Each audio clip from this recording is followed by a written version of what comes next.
اعوذ باللہ من الشیطان الرجیم، بسم اللہ الرحمن الرحیم۔ دوستی کی حفاظت کرنا۔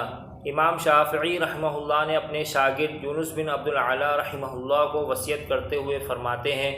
اے یونس، اگر تمہیں کسی دوست کے متعلق ناپسندیدہ بات پہنچے تو دشمنی پالنے اور تعلق ختم کرنے میں جلدی نہ کرو، کیونکہ شک یقین کو زائل نہیں کرتا، بلکہ تم اس دوست کو ملو اور اس کو بتاؤ کہ مجھے تمہارے متعلق یہ اور یہ بات پہنچی ہے۔ بہتر ہے کہ بات پہنچانے والے کا نام بھی لے لو، پھر اگر دوست انکاری ہو تو اس سے کہو، ٹھیک ہو گیا،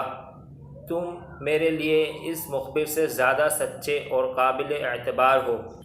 اور مزید مت کرے دو، اور اگر وہ دوست اس بات کا اعتراف کرے تو دیکھو اس کا کوئی معقول عذر ہو سکتا ہے، اسے قبول کر لو۔